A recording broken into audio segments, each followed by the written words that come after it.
मेरे नाम से सत्ता पाकर सबको आंख दिखाएगा, धर्मों पर लड़वाएगा और जाति पर बंटवाएगा, गरीबों के बच्चों की शिक्षा को रौंदा जाएगा। सुन लीजिए, गरीबों के बच्चों की शिक्षा को रौंदा जाएगा। जो शिक्षा को पाएगा, जो शिक्षा को चाहेगा, उसको वो मार भगाएगा। पूरा करने दीजिए। और ऐसा करके वैसा करके बस अपना मकसद पाएगा। इन इंटर कॉलेजेस में क्या साइंस की शिक्षा को लागू किया जाएगा? 1982 से लेकर के जहां 22 लाख बच्चे होते थे जो 11-12 की पढ़ाई करते थे, आज वो 55 लाख हो चुके हैं। लेकिन आपके जो टीचर्स के पद हैं वो सृजन ही नहीं हो पाए हैं। श्री रामचंद्र जी को भी उनके महर्षि जो हैं वशिष्ठ मिले थे। हमारे बच्चों को शिक्षक क्यों नहीं दे पा रही है ये सरकार? रामराज की बात करती है।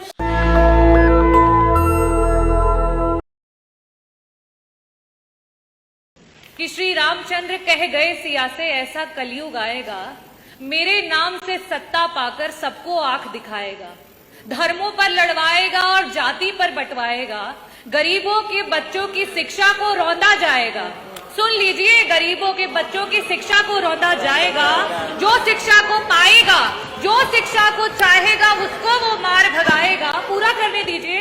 और ऐसा करके वैसा करके बस अपना मकसद पाएगा। मंत्री जी, बस अपना मकसद पाएगा।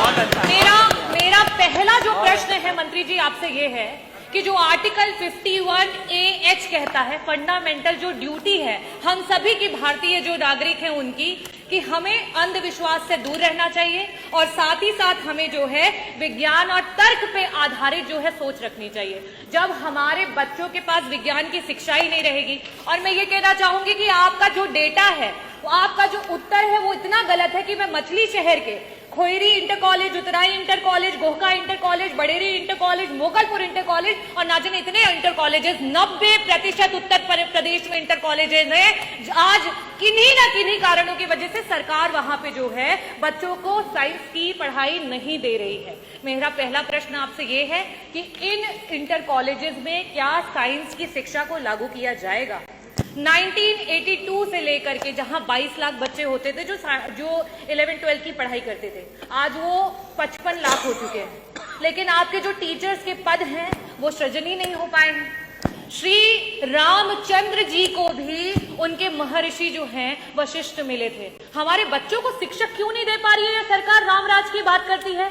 मेरा दूसरा बड़ा सटीक प्रश्न आपसे ये रहेगा कि 2017 से लेकर के अभी तक जितने भी हमारे प्रिंसिपल्स रिटायर हुए थे, इंटर कॉलेजेस में एक भी प्रिंसिपल नहीं पहुंच पाए। मंत्री जी, उनको पहुंचाने का काम करेंगी। विभिन्न जो हमारे क्षेत्र हैं उनके जो है टीचर्स नहीं अवेलेबल है, उनको पहुंचाने का काम करेगी। यहां तक कि इंटर कॉलेजेस में ग्रुप डी स्टाफ नहीं है, आउटसोर्सिंग पे नहीं है, परमानेंट तो दूर की बात है। क्या उनको वापस से देने का काम करेंगे?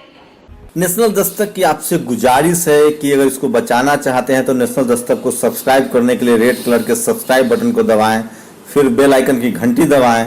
नेशनल दस्तक को बचाने के लिए बहुत जरूरी है कि हर खबर को शेयर करें, लाइक करें, कमेंट जरूर करें।